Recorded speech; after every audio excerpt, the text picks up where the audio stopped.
Fala pessoal, tudo certinho? Você está em mais um episódio do Conexão EMQ, que é o podcast da Escola Mário Quintana, e hoje um assunto extremamente interessante. Eu estou empolgado aqui com os nossos convidados e com o assunto. Antes de falar do assunto e de apresentar os convidados, solta a vinheta.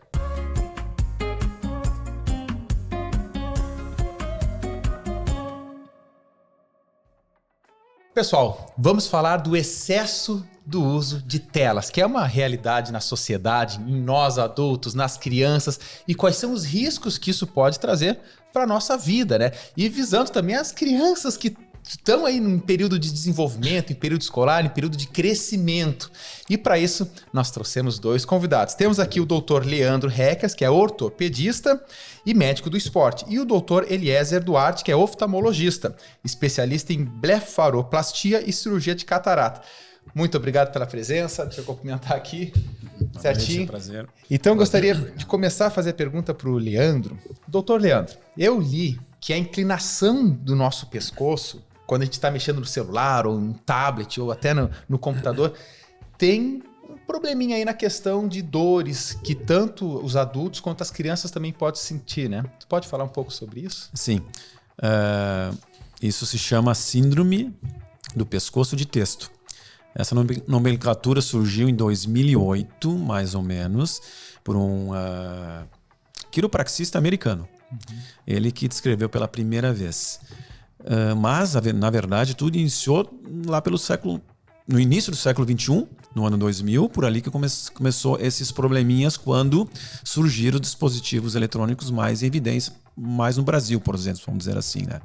Começou esses sintomas relacionados à síndrome do pescoço de testo. Mas em 2014, um ortopedista americano, ele fez um trabalho fantástico, computadorizado, que ele calculou a angulação do pescoço baseado no peso da cabeça, o que provocaria de peso na coluna cervical. Então, por exemplo, se a pessoa inclinar 15 graus, tu vai ter quase o dobro da tua cabeça, que é 5 quilos. Seria bem pouquinho. Bem pouquinho, né? Um pouquinho, bem já pouquinho. dobra o peso. De uma criança, depende da idade, 2,5 para 3, vamos dizer assim.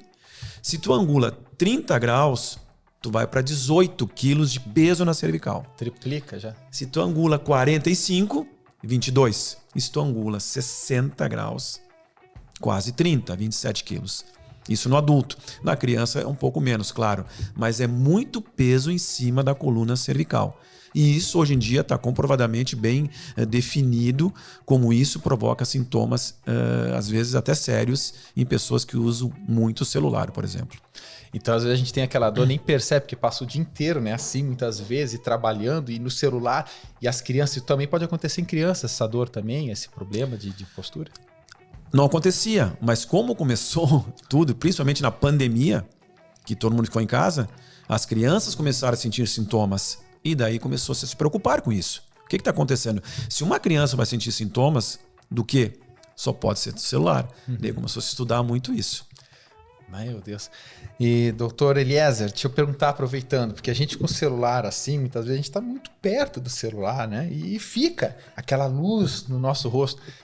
Eu começo com essa pergunta: tem problema, ou isso é mito popular, de ficar muito tempo com o celular muito próximo, pode causar algum problema de visão ou não?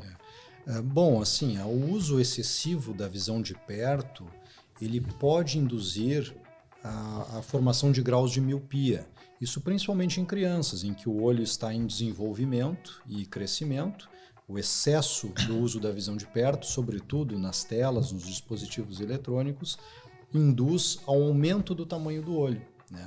Esse aumento do tamanho do olho, que a gente chama de miopia axial, né? Ele gera alterações não só de grau, né? Que a pessoa fica com dificuldade de visão para longe, de enxergar à distância, que necessita de lentes corretivas, mas não é um problema meramente refrativo de grau.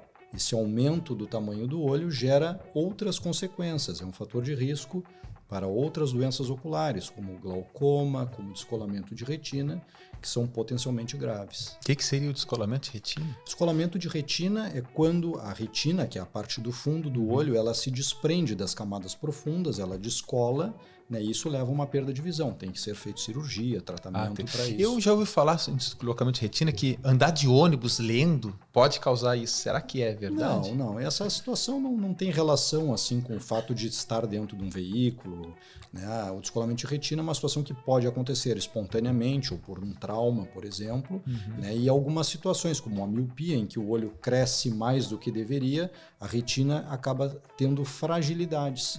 Com essas fragilidades, ela pode se descolar com uma maior facilidade do que uma pessoa que não tem miopia, por exemplo. E eu pergunto para os dois, de repente o doutor Leandro pode começar. Existe uma idade que fala assim, menos dessa idade nem dá o celular para a criança, porque está em fase de tanto desenvolvimento social, neurológico, como também de postura, de crescimento. Imagina, um bebê nasce ali, sei lá, com 50 centímetros e em pouco tempo já tem 1 metro. Então dobra o tamanho dele. E às vezes olhando, ficando muito tempo com o celular, a gente vê às vezes umas crianças bem pequenininhas chegam a fazer acho que 60 graus assim, de cabeça. E aí a gente fica preocupado com isso. E a pergunta que eu faço para vocês, tanto na questão da postura quanto na questão da visão, tem uma idade mínima? Hoje tem alguns protocolos, né? Foi feito isso devido ao excesso, né, que se usa. Então, por exemplo, abaixo de 2 anos nem se cogita, né, usar um celular em um nenê, né? Daí de 2 a 5 a 6 anos se fala em 1 hora, 45 minutos, 1 hora. De 5 a 10 anos, em torno de 1h30 por aí. Não, um pouquinho. Eu tô tirando tempo. Se fala em até 2 horas. E de 10 anos para cima, 2 horas para 3 horas. Eu acho muito isso. Eu acho que tem que ser menos que isso, né? Eu acho que teria que ser tudo entre 1 e 2 horas. Né? A minha ideia. Claro que as pessoas que trabalham com o celular é diferente, como tu trabalha com o celular é diferente. Pode ficar, às vezes, 10 horas com o celular. Né? É tudo muito complexo. Mas para a criança tem que ser muito diminuído. Tem que ser pouco tempo para que ela não acarreta problemas desde cedo. E na questão de visão? Exatamente o que o Leandro falou. A proposta é a mesma, do tempo de telas abaixo de 2 anos não usar, depois de 2 a 5 anos em torno de 1 hora, né? Mas claro, quanto menos tempo, melhor, né? A gente fica pensando, você comentou na pandemia, né?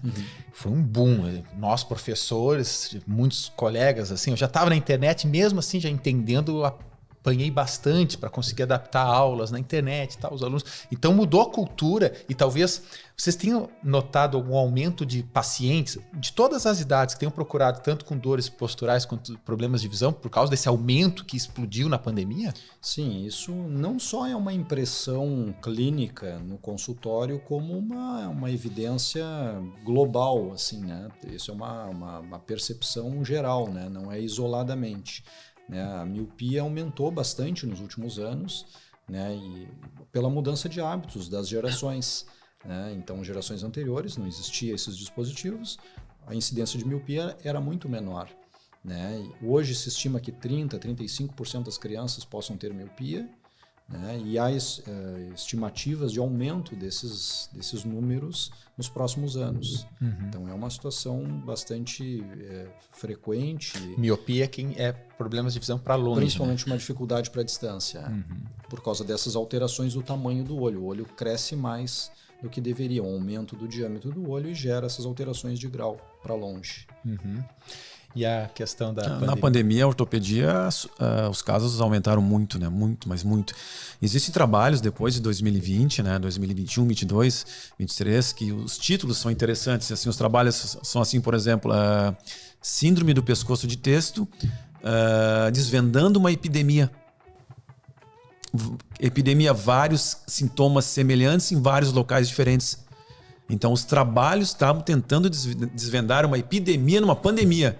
Que a epidemia era a síndrome do pescoço de testo, que surgiu na pandemia. Olha que interessante. Então, isso aumentou muitos os casos, em crianças principalmente, isso que chamou muita atenção. Poderia ser síndrome do pescoço de celular até. É verdade. Porque foi principalmente...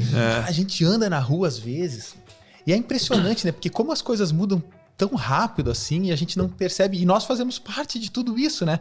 Às vezes tu vai num restaurante, tá? As pessoas estão sentadas assim, cara, né? Aí eu quero perguntar para vocês, né? Começando também na questão de postura, qual é o principal problema que dá, além de dor? Tá? Tem alguma lesão que pode causar que é mais séria, assim, de uma pessoa que vive muito tempo, sei lá, com a postura errada? Ou até a questão não só de pescoço, de coluna. De tudo, né? Se nós formos falar de sintomas ortopédicos, existe muitos, né? Além da dor, uma dor clássica de ombro, coluna, braço, cotovelo, mão. Hoje tem relatos falando de dor em mandíbula, na mandíbula pela anteriorização do pescoço. Tem relatos de muita cefaleia, muita dor de cabeça.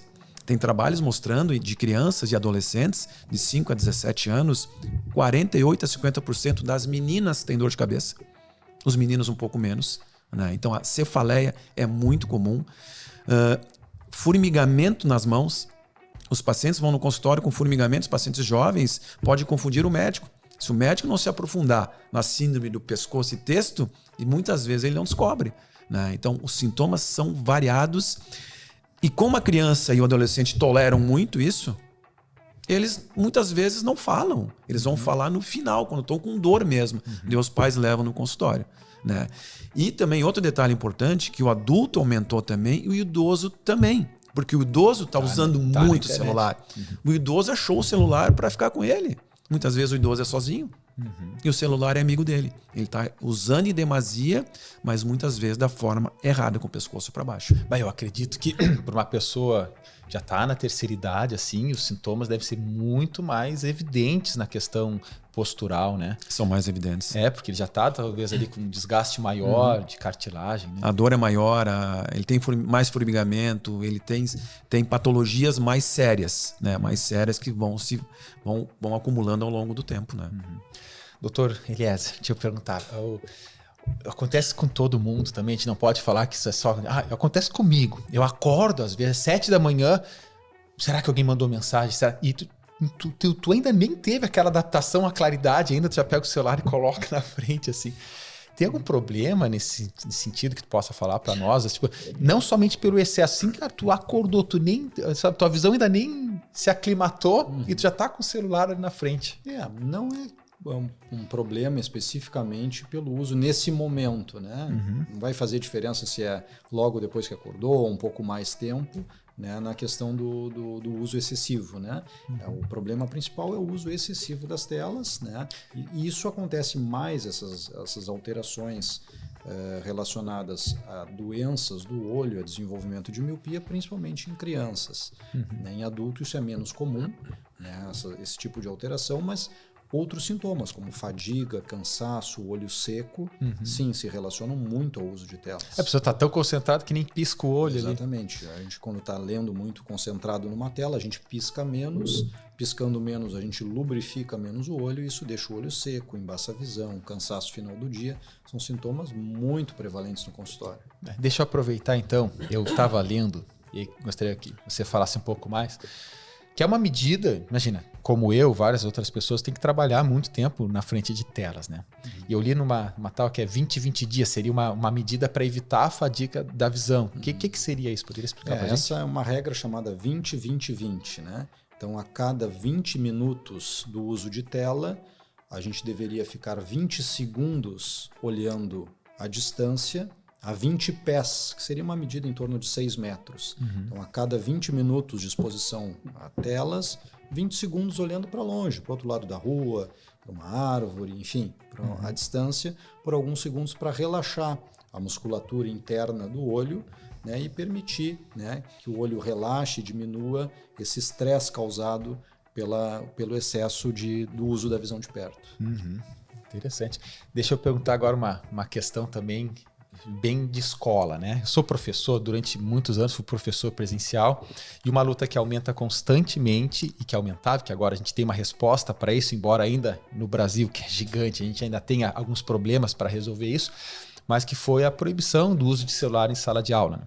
Que a gente vê que é um concorrente desleal, podemos dizer assim, né? Porque no celular o aluno encontra tudo. Fora os problemas que a gente está falando de saúde aqui, principalmente na questão do corpo, da visão e do corpo dos alunos. Mas na visão de vocês, na minha de professor, eu tenho uma visão muito clara. Eu acho que ajuda muito, né? Mas na questão de vocês, de médicos, não ter o celular em sala de aula foi uma grande vantagem? Acho que isso não vai ter muita diferença? Sem dúvida. O aluno passa talvez a metade do seu dia útil na escola, ou talvez até mais do que isso, né? Quantas horas ele já fica livre dessa exposição, né? Então já é um tempo muito útil. Se ele passar o resto todo do dia no celular, não é bom, né? Então tem que ter medidas em casa, o controle, né, dos pais, né, que controlem a exposição às telas, como o Leandro comentou, nesses tempos, né? Então, mas esse tempo da escola já é um grande benefício, longe dessa exposição. Né? Atividades ao ar livre são bastante recomendadas, importantes para a visão, né? Não só para a visão, para a saúde como um todo, física, social, né? Mas também tem um impacto bem significativo na visão, né? Estimular a visão de longe, né? Esportes coletivos, atividade ao ar livre, são bastante recomendadas. Porque vai ter muito tempo para mexer no celular também, né? E a escola tem várias vivências, né? Que permitem... muito além do conteúdo que o aluno aprende, é a vivência do social, falou tudo. E no celular, tu já tem em casa. Sabe, é um mundo que a gente tá... Não tem como a gente negar que é importante a internet, hoje está todo mundo conectado. Pô, mas naquele momento da escola, que tu pode ficar um pouquinho... Sabe, quando a gente era criança, nossa geração, assim, a gente cresceu criança sem celular. Offline. Chegava numa tarde e falava, o que eu posso fazer agora? Vou brincar de quê? Hoje esse ócio a criança não tem, né? Pá, aí o doutor Leandro comentou sobre a importância do esporte também nessa fase do desenvolvimento. Poderia falar um pouco mais para nós? Isso na verdade, isso é fundamental, né? Que nós comentamos ali, né? A criança, quando se vicia no celular, ela não quer fazer esporte. Ela está viciada no celular. O que ela vai dizer para o pai dela e para a mãe dela? Mãe, pai, eu não gosto de fazer esporte. E o pai vai dizer à mãe, tudo bem, tu não gosta de fazer esporte. Mas aquela frase, né, que eu comentei com vocês antes ali, tem uma pediatra paulista chamada Martina Catuccini, que ela tem uma frase interessante no podcast dela, muito legal, que ela fala assim, ó, atividade física na criança é inegociável. E é inegociável. Não é a criança que vai decidir isso, é o pai e a mãe. A criança vai decidir o esporte que ela quer fazer. Ela vai fazer o esporte conforme a habilidade dela e a idade dela. Ela vai gostar e vai fazer outro, e vai fazer outro. Porque se ela se viciar no celular, ela não vai fazer esporte. Os trabalhos mostram isso. E se ela não fizer esporte, ela vai se tornar obesa. Colesterol alto, hipertensão, propensa a diabetes, baixa imunidade, vai ter amidalite, infecção, otite, todo momento, não vai ter imunidade. Se ela faz esporte, ela vai ter imunidade. Criança que faz esporte, vocês comentaram agora, ela tem uma saúde mental boa, ela tem autoestima boa, ela não tem tendência à depressão no adulto, ela está sempre alegre, ela tira notas boas. E sem falar da interação social, que vocês comentaram também. Criança que pratica esporte, tem uma interação social boa, ela joga em grupo, ela ganha e perde. Quando ela ganha, ela pensa, se eu ganhei, eu vou treinar mais. Se eu perdi, eu vou treinar mais também. Isso é importante, ela tem disciplina. Isso só o esporte faz. Tem um efeito, tem um psicólogo que em 1920 ele descreveu um fenômeno psicológico que se chama efeito Kohler. Otto Kohler é o nome dele. O que é efeito Kohler? Efeito Kohler é quando as pessoas trabalham em grupo, elas se esforçam mais. Porque ela olha para o lado. Se meu amigo está conseguindo acertar naquela bola na raquete, eu vou acertar também. Isso é o efeito Kohler, estimula as pessoas. Fantástico. Por isso que tem que trabalhar em grupo, né? E sem falar da minha parte da ortopedia, né? Que é o osso e o músculo. Sim. Porque até aos 30 anos nós reservamos osso e músculo com esporte, com boa alimentação. E depois nós começamos a perder isso. Então a importância da atividade física até os 30 anos. Olha que legal, né? Daí tu fala, eu vou pensando, porque vão os astronautas lá para cima e passam na Estação Internacional lá meses, voltam, pô, a densidade óssea diminui. Porque o nosso corpo ele foi moldado na nossa gravidade em cima de esporte. Nossa espécie evoluiu no movimento. Hoje nós somos sedentários, mas nem sempre foi assim. Então, achei fantástico essa questão, para o nosso corpo se manter bem, a postura, importante, né? Fugir um pouco das telas e entrar um pouco para atividade, né? Atividade física. Porque imagina que uma pessoa que está no celular, e hoje a facilidade do celular, pedir comida, tudo ali, tá tudo ali, né? Então a pessoa ganha um peso, se afasta da questão da vida saudável e isso traz problemas no futuro em questão de dores no corpo, né? Deixa eu perguntar, Eliezer, quanto às principais agora, com o uso ou não de tela, quais são os principais problemas que os jovens, crianças e adolescentes têm referente à visão, que tu vê assim, que mais te procuram? E com que idade? Porque eu, particularmente, sabe como eu percebi que eu tinha problema de visão? Quando eu estava com 16 anos, fazia estágio na Caixa Federal e na época tinha que digitar o número de cartão. E eu não usava, eu tinha 15 para 16 anos ali, não usava óculos na época. Só que eu comecei a perceber, acho que involuntariamente foi, que se eu fechava um olho, eu não enxergava tão bem com o outro. E por isso talvez eu tenha percebido naquele momento, porque o grau era pequeno naquela época. E talvez as crianças às vezes nem sabem que tem um problema de visão, porque os dois têm um grau que para ela talvez seja normal, né? Exatamente. Então, nesse sentido, o que tu tens a nos dizer? O exame oftalmológico é bastante importante na criança, porque muitas vezes a criança não sabe que tem um problema. Isso acontece até num adulto, né? Tem crianças que têm um problema num olho só, não enxergam de outro olho, não enxergam bem do outro olho e não percebem isso, né?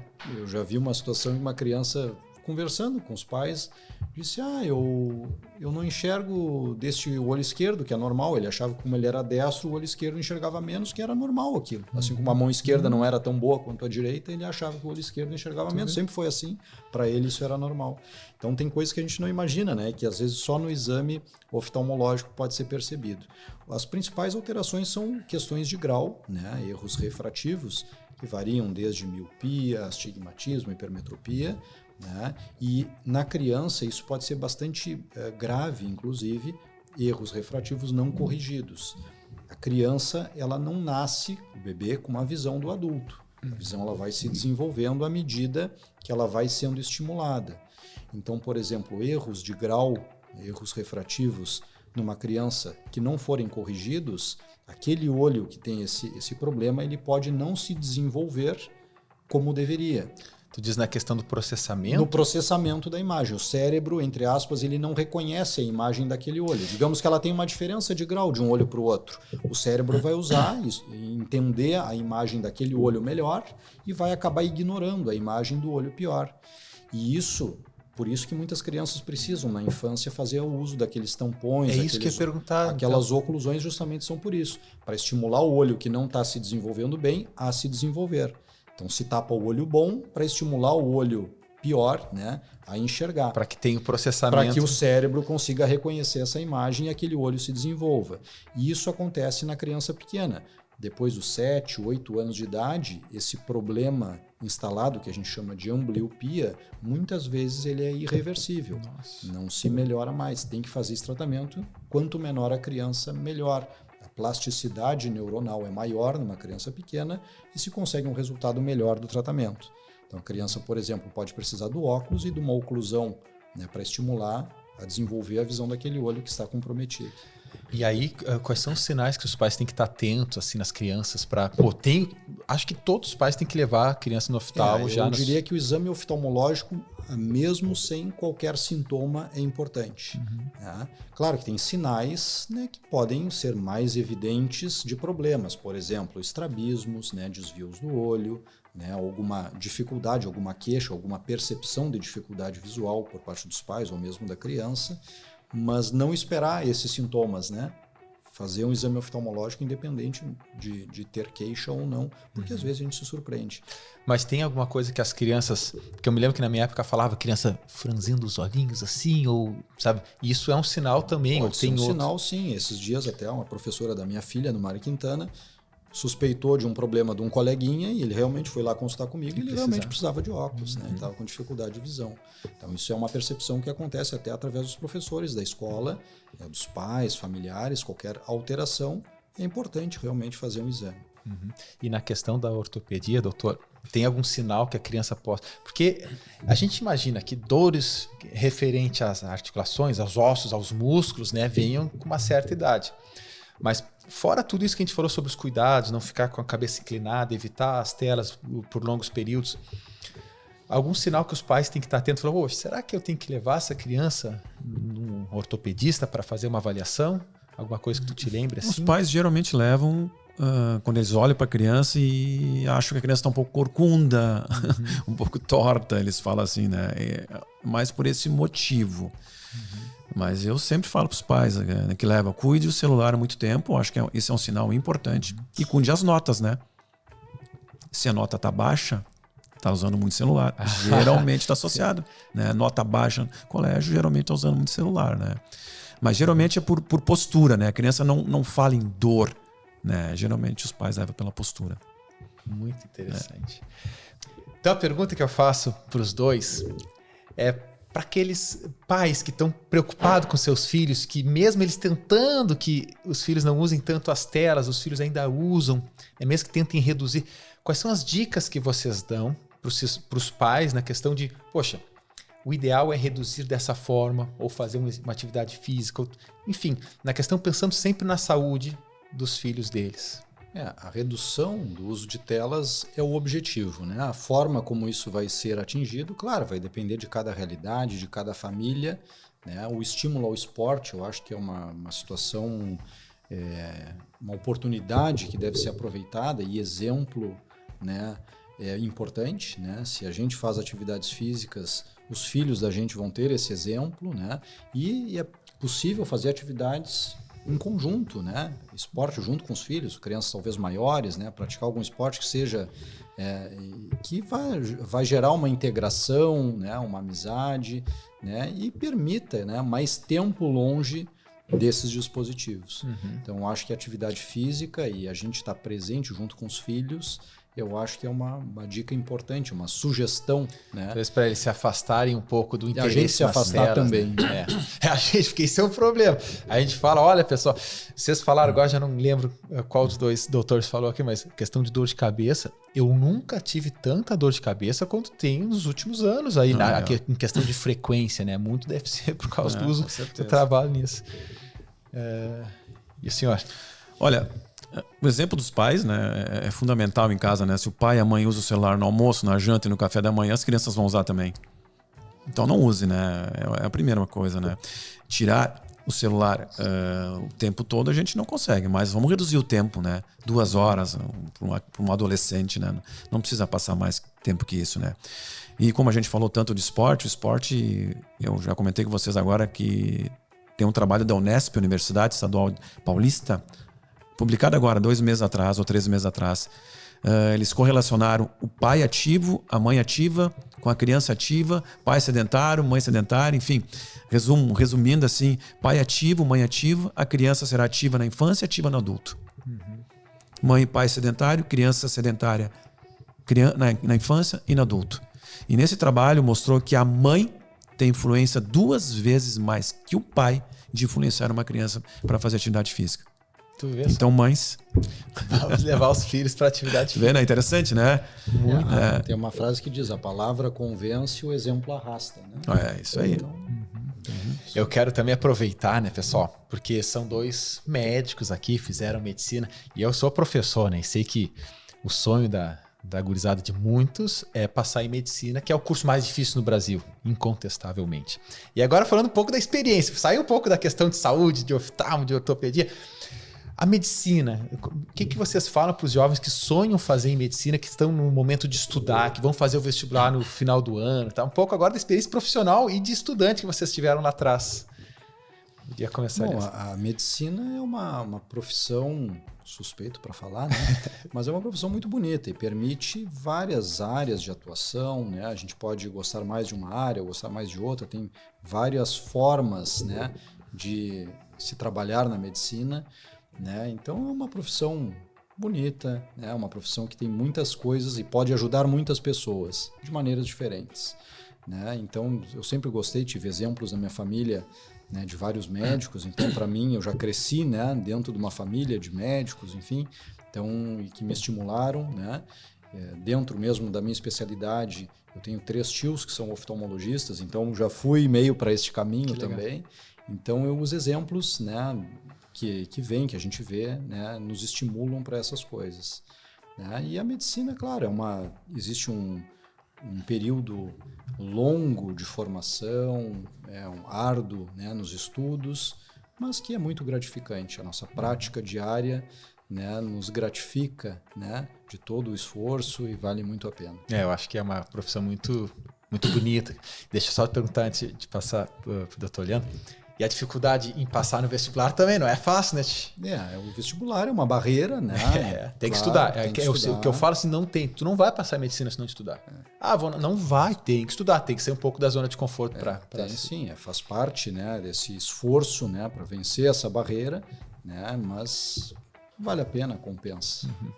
Doutor Leandro, assim, na sua área, a questão da medicina, e por que também escolher ortopedia, que é um assunto que eu até estava falando que vou procurar, tem problema no joelho, que já vou consultar, já estou aqui tirando, né, umas dicas também, porque é algo muito importante, né? Também. Eu sempre digo para os meus alunos, eu dou aula aqui na Universidade Federal de Pelotas para medicina para o terceiro ano, para o quarto ano, né? A medicina é uma profissão que não é um comércio. Na minha opinião, para ti ser médico, tu tem que gostar de pessoas. Tu tem que ter amor por pessoas. Tu tem que querer ajudar as pessoas. Quem pensa em fazer medicina só por comércio, começou errado. A medicina tem todo um fundamento na parte humana, né? Isso tem que ser sempre bem falado, né? Isso não pode ser jamais esquecido, né? É uma profissão maravilhosa, mas isso não pode ser esquecido, né? A pessoa que faz medicina gosta de gente, gosta de falar com gente, gosta de ajudar a gente. Se não gosta de gente, não tá... Não faz outra profissão. Ou tem gente que fala, você é por dinheiro, tem muita gente que fala, também não dá certo, porque... A medicina mudou.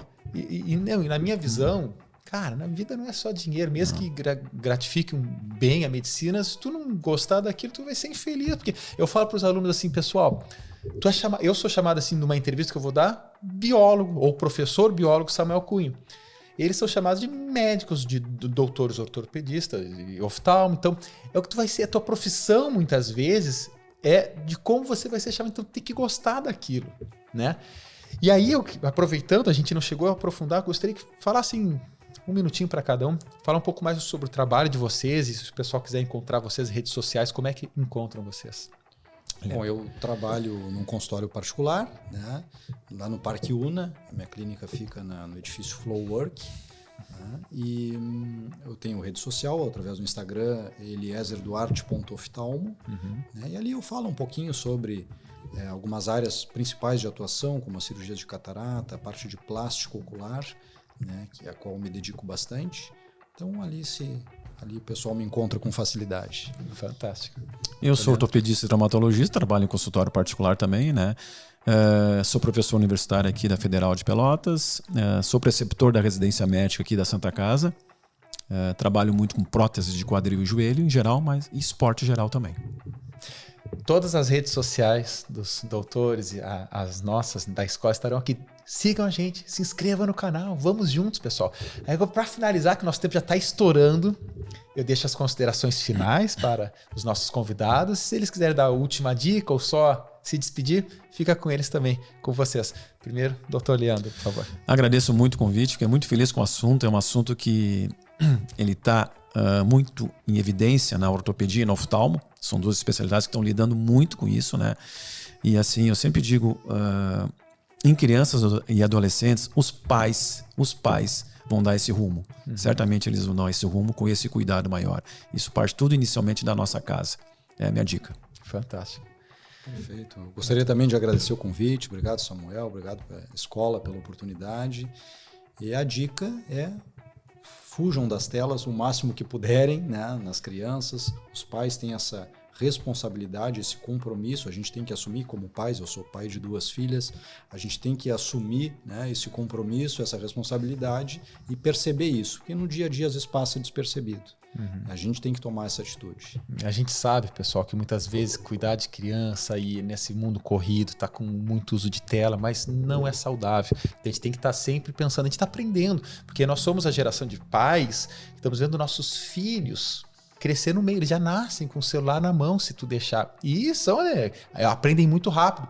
Então, as dicas, além da saúde, foram dicas muito valiosas para que a gente tente tomar isso. Então, atividade física, diminuir o uso de celular, estimular o estudo, a união, né? Isso tudo faz parte de um conjunto que vai tornar os nossos jovens pessoas sem dores nas costas, pessoas que de repente não têm uma miopia estimulada e tudo mais. Então, só tenho a agradecer. Esse foi mais um episódio de Conexão MQ. Não se esqueça de se inscrever no canal. Vamos crescer juntos aqui. A gente fala de muita coisa, falaremos muito mais. Se tiverem sugestões, podem colocar na descrição do vídeo também, aqui como comentários. O que vocês querem ver por aqui? Doutores, muito obrigado. Foi um bate-papo muito legal. Valeu, viu? Tudo de bom. Tchau, pessoal.